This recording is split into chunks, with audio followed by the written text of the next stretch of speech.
इतने भी ये भौंकने वाले कुत्ते हैं ना, क्योंकि इनका काम सिर्फ भौंकना होता है, ये कुछ कर नहीं पाए। बेवकूफ़ी का या चूतियापा का सबसे बड़ा लेवल है। एक बहुत बढ़िया तरीके का नशा ये लोग करते हैं। ये कर रहे थे ना 7-6 महीने से, ये लोग भागा दौड़ी कर रहे थे, क्या उखाड़ रहे थे ये चमन चूतिए हैं। उन तमाम लोगों को मैं निवेदन करता हूं कृपया काम पे फोकस करें। और भारतीय जनता पार्टी का इतना बड़ा ताकतवर IT सेल मेरा कुछ नहीं उखाड़ पाया, तो तुम लोग अभी चिल्लर हो बेटा।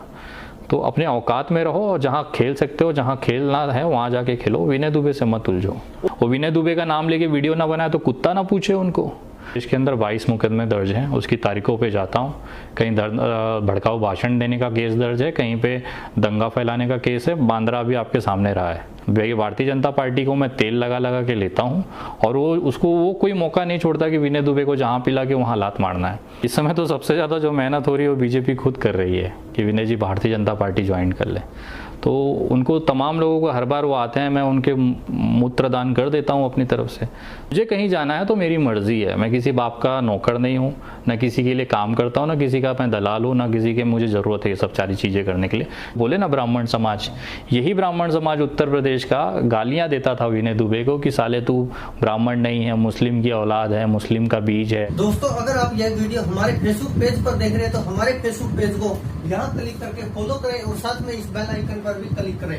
अगर दोस्तों आप हमारी यह वीडियो यूट्यूब चैनल पर देख रहे हैं तो कृपया करके इस लाल बटन पर क्लिक करके सब्सक्राइब करें और साथ में इस बेल आइकन पर भी क्लिक करें ताकि जो भी हम वीडियो डालें वो सबसे पहले आप तक पहुँच सके। इस तरह के मामले लीगल तरीके से होते हैं कोर्ट के अंदर, तो कहीं ना कहीं जिस तरह से देरी हो रही थी उसको रोकने के लिए या उसको जो समय है उसको कम करने के लिए मेरा प्रयास हमेशा था। मैं भले कोर्ट के केस के अंदर मतलब जहाँ पे सुनवाई होती है वहाँ नहीं बैठ सकता था क्योंकि उनका परिवार सहयोग नहीं करता था, और जब तक इस केस में एप्लीकेंट की साइन न लगे कोई भी बाहरी व्यक्ति उस केस में इन्वॉल्व नहीं हो सकता है। तो ये पहले से ही इनके परिवार की तरफ से ये नेगेटिविटी थी कि विनय दुबे को इस केस में नहीं लेना है, ऑफिशियल तौर पे लीगल ऑन पेपर नहीं लेना है, ये आप बाहर से क्या कर सकते हैं करिए। तो जो मैं बाहर से कर सकता था वो मैंने किया। पिछले बार जब वो गए थे सुप्रीम कोर्ट तो उसके बाद वहाँ पे उनको इलाहाबाद भेज दिया गया था, ये कहते हुए कि आपको इलाहाबाद में यहाँ जल्दी न्याय मिल जाएगा, हमारे यहाँ वर्कलोड है, हम इस पर ज़्यादा समय लेंगे लेकिन इलाहाबाद कोर्ट जल्दी लेगा। बट ये करते करते 6 महीने बीत गए। तो मैंने जब इनके भाई को कहा था ये कि आप एक काम करिए, एक टाइम बॉन्ड एप्लीकेशन लगाइए सुप्रीम कोर्ट में कि सर आपके कहने अनुसार हम लोग इलाहाबाद हाई कोर्ट गए बट वहाँ पे भी सुनवाई में काफ़ी देरी हो रही है, तो कृपया एक टाइम बॉन्ड आप एप्लीकेशन दीजिए। 2 सुनवाई सजेशन मैंने दिया था 9 जुलाई को, उसके बाद 2 सुनवाइयाँ हुई लेकिन उस पर कोई फैसला नहीं आ पाया। आखिर में डॉक्टर कफील का जो परिवार है 30 जुलाई को सुप्रीम कोर्ट जाता है, एक एप्लीकेशन लगाता है कि इस मामले पे जल्दी निपटारा करने के लिए supreme court Allahabad high court को आदेशित करें, और उसमें फिर 5 तारीख को वो एप्लीकेशन मंजूर होती है। 11 अगस्त को सुप्रीम कोर्ट इसकी सुनवाई करती है और 15 दिन का आदेश देती है इलाहाबाद हाई कोर्ट को कि 15 दिन के अंदर अंदर आपको इसको निपटारा करना है। तो कहीं ना कहीं एक कोशिश थी मेरी, वो कहीं ना कहीं इस मामले में सफल हुई है। और रही बात इलाहाबाद हाई कोर्ट की, तो वहाँ पे भी भले मैं कोर्ट के अंदर या परिसर में ना रहता हूँ लेकिन बाहरी तौर पे जो मैं कर सकता था, जिसमें मैं एक तरह से आप लोगों का आशीर्वाद है, ऊपर वाले ने एक क्या बोलते हैं एक आशीर्वाद दिया हुआ है, तो उसका मैं इस्तेमाल करता था। और कहीं ना कहीं कोर्ट के बाहर रह के जो चीज़ें 3 महीना 4 महीना लेनी है उसको एक 15 दिन में निपटाया है। लोगों का लगातार ये आरोप है, आप एक तरफ से कह रहे हैं कि लोगों का आशीर्वाद है, दुआ है, लेकिन वही लोग सोशल मीडिया पे ये ट्रेंड चला रहे हैं कि आप जो है आपकी जजों के साथ उठक बैठक चल रही है, उनके साथ खाना पीना चल रहा है, उसके बाद आपने बैकडोर तरीके से या अन्य तरीके से जो भी उनका तरीका हो उस लिहाजे से आपने छुड़ाया है। देखिए, जजों से दोस्ती रखना गुनाह है क्या? उनके साथ डिनर करना गलत है क्या? वो भी एक इंसान है, भले वो कुर्सी पे होते हैं तो जज होते हैं लेकिन बाहरी तौर पे वो भी एक इंसान है। मेरे अच्छे मित्र हैं, लगभग देश में ऐसा हर मुख्य जो कनेक्टिविटी है वो मेरी है, क्योंकि मैं इस फील्ड से हूँ, मुझे उनकी ज़रूरत पड़ती है, सुझाव लेने पड़ते हैं। कानूनी जो विशेषज्ञ हैं वो जज हैं, तो एक अच्छा सुझाव वो लीगल देते हैं कि विनय ये करो तो तुम सेफ हो, इससे ये निपटारा हो जाएगा, ये शॉर्टकट है, इससे आप जाइए। तो कहीं ना कहीं एक मित्रता है मेरी। इलाहाबाद में जब जाता था तो जस्टिस साहब के घर पर रुकता था, और आपको शायद आइडिया होगा उस चीज़ का, तो एक हमारे व्यक्तिगत संबंध है। एक राजनीतिक और सोशली एक अलग चीज़ होती है और एक व्यक्तिगत अलग होती है। तो मैं रुकता था, डिनर करते थे, कोई दिक्कत नहीं है उसमें। पिछले एक महीने में 20 दिन जो है आप दिल्ली और इलाहाबाद के बीच में स्थित हैं, रहे हैं, कभी दिल्ली तो कभी इलाहाबाद। क्या इस 20 दिन में ही षड्यंत्र ऐसा रचा गया ताकि डॉक्टर कफील खान को बाहर लाया जाए? और फिर एक कहा जा रहा है कि ये बिल्कुल जो है राजनीति के अलग देखा जा रहा है, योगी सरकार को खतरा है इससे। कई लोग ये भी कह रहे हैं कि योगी सरकार गिरने वाली है डॉक्टर कफील को बाहर निकलते, सोशल मीडिया पे है। देखिए, सरकार गिरेगी नहीं गिरेगी उसके तो मैं कोई भविष्यवाणी नहीं कर सकता। मैं कोई पंडित या ये नहीं हूँ कि मैं इसकी भविष्यवाणी कर दूँ।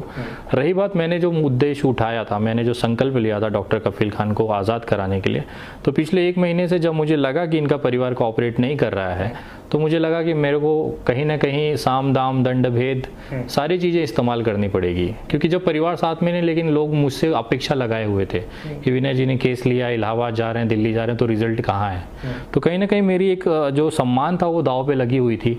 तो उसे बचाने के लिए मैं जो कर सकता था मैंने किया, चाहे सुप्रीम कोर्ट हो चाहे इलाहाबाद हाई कोर्ट हो। मुझे मेरे जो भी सोर्सेस थे, मेरी जो भी लीगल टीम थी, जो भी मैं कर सकता था इस केस में, वो मैंने सारे संबंधों का, सारे एक तरह से जो भी मेरे रिलेशंस हैं, जो मेरी ताकत है, मैंने इस्तेमाल की इस केस में, और रिजल्ट आप लोगों के सामने है। कहीं आप मुस्लिम वोट बैंक को तो नहीं हथियाने की लगातार कोशिश कर रहे हैं? क्योंकि संजीव भट्ट भी जेल में है और तमाम वो जामिया के जो स्टूडेंट हैं, प्रोटेस्टर्स हैं, वो भी जेल में, उसके लिए भी तो आवाज उठाइए। देखिए, मैंने जब सफूरा जरगर बहन अंदर थी तभी मैं उनके साथ में लगा हुआ था। बहुत सारे लोग कहते थे विनय जी इस पे कब आएगा रिजल्ट। मैंने उनको सांत्वना देता था। आप मेरी पिछली वीडियोस देखेंगे, सफूरा जरगर के लिए था, मैंने उनको कहा था कि 5 से 7 दिन के अंदर अंदर वो आ जाएंगी, और लास्ट में वही हुआ। उनको फिर रिलीज़ कराएगा, चाहे जैसे भी हुआ हो, वो मैं ऑन कैमरा आपको नहीं ज़्यादा डिटेल कर सकता। देखिए, उसमें मेरा ज़्यादा रोल नहीं था, लेकिन डॉक्टर कफील खान का जो केस था, ये मेरा व्यक्तिगत सम्मान की बात थी। और जहाँ मेरा सम्मान है तो मैं नहीं देखता कि डॉक्टर कफील का परिवार साथ दे रहा है नहीं दे रहा है। मुझे जो लगता था, आज मैं आपके चैनल के माध्यम से चीज़ें नहीं ओपन कर सकता। कहीं ना कहीं व्यक्तिगत संबंध होते हैं, पॉलिटिकली हो, चाहे वो ग्राउंड लेवल पे हो, चाहे जुडिशरी हो। तो मैंने लोग जो लगातार कह रहे हैं मुस्लिम वोट बैंक के ऊपर आप हावी होते जा रहे हैं, उनको एक तरफ लाने की कोशिश। कौन सा मैं जाके सर गोरखपुर में मुझे चुनाव लड़ना है? गोरखपुर मेरा घर नहीं है, मैं रहता मुंबई हूँ। एक पैतृक गांव है, थोड़ी सी खेती है, वहाँ पे हमेशा मतलब साल में एक बार आना है, खेती देखना है। कौन सा मैं अपना वोट बैंक बना लूँगा? और डॉक्टर कफील खान का मुंबई क्या लेना देना है? और ऐसी कौन सी कॉन्स्टिट्यूंसी है जहाँ पे मैं जाके उम्मीदवारी ले सकता हूँ या वहाँ पे मुझे चुनाव लड़ना है? अगर मुझे चुनाव लड़ना होता तो मैं अपने कॉन्स्टिट्यूंसी, अपने विधानसभा, अपने लोकसभा में मेहनत करता। मैं मुंबई छोड़ के इलाहाबाद, बनारस इलाहाबाद, दिल्ली क्यों कर रहा होता? तो कहीं ना कहीं मेरे अंदर एक था कि एक बेगुनाह इंसान जेल में है, इसके साथ नाइंसाफ़ी हुई है, तो कहीं ना कहीं एक मदद करने की एक दिल में इच्छा थी, तो जो कर सकता था मैंने किया। सोशल मीडिया पे क्राउड फंडिंग की जो लगातार चीज़ें चल रही हैं, लोग आवाज़ उठा रहे हैं, उसमें तमाम पार्टियों के लोग हैं, वो पूछ रहे हैं कि वो पैसा कहाँ गया, कहाँ चला गया, किस जगह पर वो खर्च हुई है। क्या इसका जवाब है आपके पास? वो कौन होते हैं मुझसे हिसाब मांगने वाले? डॉक्टर कफील का परिवार जिस दिन मुझसे हिसाब मांगेगा मैं दे दूंगा। और वैसे भी मैं आपके चैनल के माध्यम से बताना चाहता हूँ, बहुत जल्द, आखिर 2-4-10 दिन के अंदर अंदर डॉक्टर कफील खान मेरे साथ बगल वाली कुर्सी पे होंगे, उनकी पत्नी होंगी, उनके भाई होंगे। वो खुद आपको बताएंगे मैंने क्या किया है, क्या हिसाब है, कितने पैसे आए हैं, क्या हुआ है। इतने दिन सब्र कर सकते हैं, 10 दिन और कर लीजिए। रही बात आपके जितने भी ये भौंकने वाले कुत्ते हैं ना, क्योंकि इनका काम सिर्फ भौंकना होता है, ये कुछ कर नहीं पाए। डॉक्टर कफील खान 7 महीने से जेल में थे, मैं पिछले 1 महीने में केस में आया हूँ।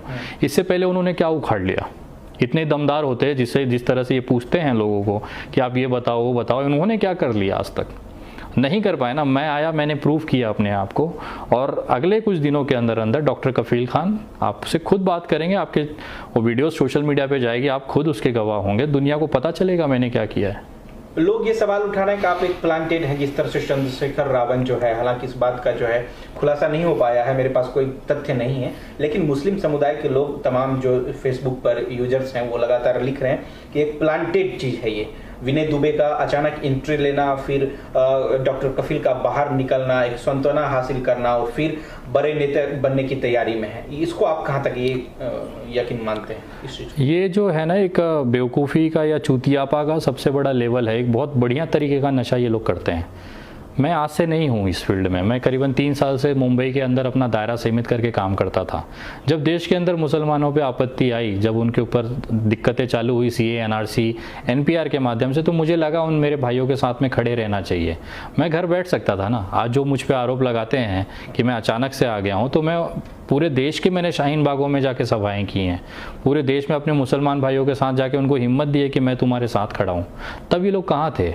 तभी क्यों नहीं कहते थे कि देखो विनय दुबे को प्लांट किया गया है, वो एनआरसी में, सीए में नहीं लेना चाहिए विनय दुबे को। और मेरे जैसे 50 सामाजिक कार्यकर्ता थे जिन्होंने इस तरह की एक्टिविटी में मुसलमान भाइयों के साथ खड़े रहे। उन्होंने तो नहीं देखा कि मुस्लिम है कि हिंदू हैं। हम तो केवल ये देखते थे कि सेकुलर देश है, भारत है, हिंदू अपना है, मुसलमान अपना है, तो कहीं ना कहीं हमें सबको मिलकर एक साथ रहना है। उस समय इनको आपत्ति नहीं थी उस समय। अब जब यहाँ पे रिजल्ट आने का ना हुआ, क्योंकि ये कर रहे थे ना 7-6 महीने से, ये लोग भागा दौड़ी कर रहे थे, क्या उखाड़ रहे थे ये। आज उनको तकलीफ यही हो रही है कि एक लड़का आता है, 1 महीने के अंदर अंदर ये केस को एक नया आयाम पे लेके जाता है, लोगों के अंदर जागरूकता पैदा कर देता है, लोग इसकी बातें करने लगते हैं, लोगों के अंदर एक ताकत मिलती है इस लड़के को कि हाँ चलो सब विनय दुबे के साथ में खड़े हैं, और वो रिजल्ट दे जाता है। यही चीज़ उनको एक घबराहट है। मैं उन तमाम मेरे घबराने वाले मेरे साथियों को, तमाम लोगों को कहना चाहता हूँ कि मैं तुम्हारे जैसा बेवकूफ़ी करने वाला इंसान नहीं हूँ, मैं तुम्हारे जैसा जलने वाला इंसान नहीं हूँ। तुम खुश रहो मेरे भाई, जहाँ भी रहो, ऊपर वाला आपको सलामत रखे, आगे बढ़ाए। जितनी ताकत आप लोग विनय दुबे को टारगेट करके उसका नीचा दिखाने में लगाते हो ना, अगर उतना ही समय आप अपने फील्ड में अपने काम को दो तो शायद आप विनय दुबे से बड़े हो जाओगे। तो उन तमाम लोगों को, उन पार्टी के नेताओं को और जो भी वो चमन चूतिए हैं, उन तमाम लोगों को मैं निवेदन करता हूँ कृपया काम पे फोकस करें। मैं हूं यहाँ पे, और भारतीय जनता पार्टी का इतना बड़ा ताकतवर आईटी सेल मेरा कुछ नहीं उखाड़ पाया, तो तुम लोग अभी चिल्लर हो बेटा। तो अपने औकात में रहो, और जहाँ खेल सकते हो, जहाँ खेलना है वहाँ जाके खेलो, विनय दुबे से मत उलझो। उत्तर प्रदेश को आपने क्यों चुना? गुजरात में भी बहुत सारे ऐसे लोग हैं जो बंद हैं, नजरबंद हैं, जेल में है। कहा जा रहा है कि उत्तर प्रदेश में जो पैर रखता है वो नेता बन जाता है। ऐसी लोगों की विचारधारा है, और ऐसा होता भी है। आप अगर देखें तो उत्तर प्रदेश में आप अपना पैर जमा रहे हैं, और भी तमाम राज्य हैं, वहाँ भी आप कुछ कर सकते हैं। मैं कर्नाटका गया था, वहाँ पे आपने देखा होगा मेरी वीडियोस हैं। मैं राजस्थान गया, वो भी वीडियोस आपने देखी होंगी। तो ऐसा किसने कहा कि मैं बिहार गया था अभी वापस जा रहा हूँ? तो कहीं ना कहीं ये जो लोग एक माहौल एक ख़राब करना चाहते हैं, क्योंकि उनके अंदर डर है कि कहीं ना कहीं विनय दुबे हमारे कौम का रहनुमा हो जाएगा। भाई मुझे कोई इंटरेस्ट नहीं है किसी कौम का रहनुमा बनने के लिए। 110 करोड़ की आबादी हमारे हिंदू समाज की है। खास तौर पे ब्राह्मणों के ऊपर इतना अत्याचार होता है पूरे उत्तर प्रदेश में, अंदर उनको ढूंढ ढूंढ के हत्या की जा रही है, इनकाउंटर किए जा रहे हैं। मैं चाहता ना मेरे कौम का मतलब ब्राह्मण समाज का मैं रहनुमा बनने को मुझे 5 मिनट लगेगा। मेरे को क्या ज़रूरत है किसी समाज का रहनुमा बनने का? मेरा दिल कहता है कि किसी के साथ गलत हो तो उसके साथ खड़े रहो।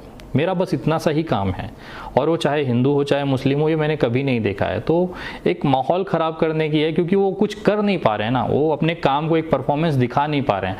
तो जो नहीं कर पा रहा है और जो कर रहा है उसकी टांगी खींचेंगे वो। इसके अलावा अपनी नाकामी कहाँ छुपाएंगे वो विनय दुबे का नाम लेके वीडियो ना बनाए तो कुत्ता ना पूछे उनको। कभी अपने कामों को लेके आप आइए ना, फील्ड पे आइए, सोशल मीडिया पे आइए, हम खुद प्रमोट करेंगे मेरे भाई। आप कब तक मेरे पैरों खींच के मेरे पैरों में पड़े रहोगे? कुछ तो करो अपने ज़िंदगी में। कब तक एक दूसरे का पैर खींचते रहोगे और इसी तरह लोगों के चरणों में पड़े रहोगे? आज मेरे चरणों में पड़े हो, कल हमारी बनारस वाले मिश्रा जी के चरणों में पड़े रहोगे, परसों काजल निषाद के चरणों में पड़े रहोगे। क्या है? जितनी मेहनत आप हमारे चरणों में पड़े, उतनी आपने खुद के लिए अगर वजूद बनाया होता ना, तो आज विनय दुबे से बहुत ऊपर होते आप लोग। एक लास्ट सवाल का जवाब दे दीजिए। आप बीजेपी को, भारतीय जनता पार्टी को, या मोदी जी, शाह जी, जो भी बड़े नेता हैं, आप उनको दिन रात जो है दूसरे स्वर में उनका विरोध करते हैं, गाली गलौज कह सकते हैं उस तरीके से, लेकिन इतना कुछ करने के बावजूद भी ऐसा लोग सोच रहे हैं, या ऐसा लोग जो सोशल मीडिया पे कई बार लिखे भी होंगे, आपने पढ़ा होगा, फिर भी आप बिल्कुल फ्री घूमते हैं, फ्री कहीं आना होता है, कोई मुकदमा नहीं, कोई आपके ऊपर भारतीय जनता पार्टी का नजर नहीं। ऐसे कैसे हो सकता है? किसने कहा मेरे पे नजर नहीं है? मेरे पे मुकदमे नहीं है। आज के डेट में पूरे देश के अंदर 22 मुकदमे दर्ज हैं। उसकी तारीखों पे जाता हूँ, कहीं भड़काऊ भाषण देने का केस दर्ज है, कहीं पे दंगा फैलाने का केस है, बांद्रा भी आपके सामने रहा है। तो ये ज़रूरी नहीं है कि मैं दिखाता नहीं हूँ, इसका मतलब मेरे पे केसेस नहीं है, भारतीय जनता पार्टी मुझे करती नहीं है। तो हमारा जो है ना 36 का आंकड़ा है, 36। भारतीय जनता पार्टी को मैं तेल लगा लगा के लेता हूँ, और वो कोई मौका नहीं छोड़ता कि विनय दुबे को जहाँ पिला के वहाँ लात मारना है। तो ये एक तरह से मैं शो नहीं करता चीज़ों को। अगर आप ऑनलाइन जाएंगे कोर्ट वगैरह के जो साइट्स है उस पर जाके विनय दुबे डालिए, आपको मेरे पूरी केस हिस्ट्री आपको उसमें पता चल जाएगी कहाँ कहाँ किस किस राज्यों में मेरे ऊपर केस दर्ज हैं। और मेरा टारगेट है इसी तरह से चलता रहा तो एक दिन जरूर शतक मैं बना दूंगा FIR के नाम पे। पूरे देश के अंदर सैकड़ा मुझे बनाना है, मेरे ऊपर पूरे देश में 100 गुना दाखिल हो, 100 FIR हो, इसकी मेरी तैयारी है। तमाम पार्टियां ये भी कह रही हैं कि आपको बिहार आने के लिए जो है न्योता दे हैं कि आप बिहार आइए। वो कौन सी पार्टियां हैं मैं जानना चाहता हूं, और दर्शक जो है वो जानना चाहते हैं कि आपको बिहार बुलाने की कोशिश कर रहे हैं कि बीजेपी के खिलाफ। इस समय तो सबसे ज़्यादा जो मेहनत हो रही है वो बीजेपी खुद कर रही है कि विनय जी भारतीय जनता पार्टी ज्वाइन कर ले। तो उनको तमाम लोगों को हर बार वो आते हैं, मैं उनके मूत्रदान कर देता हूँ अपनी तरफ से, तो आते हैं हाथ में लेके मेरा चले जाते हैं। तो फिर क्या कर सकते हैं, मुझे कहीं जाना है तो मेरी मर्जी है, मैं किसी बाप का नौकर नहीं हूँ, ना किसी के लिए काम करता हूँ, ना किसी का मैं दलाल हूँ, ना किसी के मुझे ज़रूरत है ये सब सारी चीज़ें करने के लिए। जिसको झंडा पकड़ के जिंदाबाद करना है वो दोहरा लगाएगा। मेरा काम सामाजिक कार्यकर्ता का है जो सरकार से सवाल पूछता है, गलत नीतियों का विरोध करता है। मैं अपने प्रोफेशन में हूँ, अपने फील्ड में हूँ, मुझे राजनीतिक तौर पे नहीं जाना है। बिहार में आप मुझे प्रचार करते हुए नहीं देखेंगे, किसी के लिए बात करते नहीं देखेंगे। बिहार अगर मैं जाऊंगा तो किसी न किसी व्यक्तिगत तौर पे जाऊंगा, किसी को मिलने जाऊंगा। अगर कोई जैसे जेल में बंद है या उसके ऊपर कुछ अत्याचार हुआ तो उस स्पेसिफिक उस मसले के लिए मैं जाऊंगा, ना कि किसी का प्रचार करने के लिए जाऊंगा। आपने एक लास्ट सवाल का जवाब दे दी सर। आपने कहा कि उत्तर प्रदेश में लगातार ब्राह्मणों की जो हत्या हो रही है, जबकि अगर देखा जाए तो सबसे ज्यादा जो आज की संख्या में मोदी भक्त हैं वो ब्राह्मण समाज से हैं, और तमाम देश की जो 40% या 60% जो आबादी है एक तरफ मोदी के सपोर्ट में है, फिर भी आप मोदी शाह को उनकी नीतियों के खिलाफ जो है आवाज उठा रहे हैं। क्या मोदी शाह से इतनी आपको नफरत है कि? देखिए, मैं बहुत, मेरे प्रेरणा है वो, कहीं ना कहीं मुझे जो बोलते हैं ना आंखों में आंखें डाल के जो कॉन्फिडेंसली वो एक तरह से जो माहौल वो तैयार करते वो मैंने सीखा है उनसे। किसी भी परिस्थिति में आपको हारना नहीं। वो बंदा सबके सामने टीवी पे आके झूठ बोल के चला जाता है, सोचिए कॉन्फिडेंस लेवल कितना हाई है उस बंदे का। तो कहीं ना कहीं वो कॉन्फिडेंस मैंने लिया है, मैं कहीं भी किसी भी परिस्थिति में डरता नहीं, आंखों में आंखें डाल के बात करता हूँ। तो एक पॉजिटिव चीज़ मैंने उससे मतलब मोदी जी से मैंने ली है। अमित शाह जी से कुछ चीज़ें सीखी हैं कि भाई चाहे कंडीशन कैसी हो, जीतना है, चाहे जो हो जाए। भले हमारे पास विधायक नहीं लेकिन सरकार बनानी है। तो कहीं ना कहीं वो पॉजिटिव चीज़ें उनसे मैंने ली है, एक तरह से मेरे प्रेरणा स्रोत हैं। रही बात भारतीय जनता पार्टी का जो मेरा है वो मतलब एक 36 का आंकड़ा चलता है, वो पूरब है, मैं पश्चिम हूँ, और जब तक मुझे मौका मिलता रहेगा मैं लात धीरे से सटकाते रहूँगा। मन की बात में 3 लाख से ज़्यादा जो है डिसलाइक मिले हैं, इसको आप किस तरह से देख रहे हैं? देश का वो एक तरह से आप समझिए, जब लाइक्स आती थी तभी भी मैं कहता था भाई देश जिसकी जनता मोदी जी के साथ है तभी 300 प्लस सीटें दे रहे हैं। अब जब डिसलाइक आ रही है तो आप समझ सकते हैं देश की जनता अब मारना चालू कर रही है पिछवाड़े पे। हम लोग जो मेहनत करते थे, बार बार लोगों को समझाते थे कि भैया भूखे मर जाओगे, आपको रोजी रोटी छीन जाएगी, आज वो लोग महसूस कर रहे हैं। आज जाके मैं सुकून से एसी में सो सकता हूँ। देश की ये जो बर्बादी है ना, वो देखने के बाद मुझे थोड़ा सा लगता है कि हम लोग जो चिल्लाते थे यही लोग हमें गालियां देते थे। आप जो बोले ना ब्राह्मण समाज, यही ब्राह्मण समाज उत्तर प्रदेश का गालियां देता था विनय दुबे को कि साले तू ब्राह्मण नहीं है, मुस्लिम की औलाद है, मुस्लिम का बीज है। आज जब मर रहे हैं, खून बह रहा है, जब उनके घर के बेटे को गोलियां दागी जा रही हैं, तो मैं आराम से घर पर बैठ के देखता हूँ, क्योंकि मैं चिल्लाता था कि भाई तुम्हारे साथ ये होगा, अभी भी समय है, आंखें खोलो। उस समय अंधभक्ति में रहते थे। तो आज मुझे आज वो उस तरफ है, आज मैं इस तरफ हूँ। मैं आज सुकून से अपने एसी रूम में चालू करके ठंडा से सोता हूँ। वो बेचारे रो रहे हैं, क्योंकि हम समझाते थे तब वो मुझ पे हंसते थे, आज वो रो रहे हैं, आज मैं मुस्कुरा रहा हूँ बैठ के। चलिए, बहुत बहुत शुक्रिया आपने। धन्यवाद सर। दोस्तों, अगर आप यह वीडियो हमारे फेसबुक पेज पर देख रहे हैं तो हमारे फेसबुक पेज को यहाँ क्लिक करके फॉलो करें और साथ में इस बेल आइकन पर भी क्लिक करें। अगर दोस्तों आप हमारी यह वीडियो यूट्यूब चैनल पर देख रहे हैं तो कृपया करके इस लाल बटन पर क्लिक करके सब्सक्राइब करें और साथ में इस बेल आइकन पर भी क्लिक करें, ताकि जो भी हम वीडियो डालें वो सबसे पहले आप तक पहुँच सके।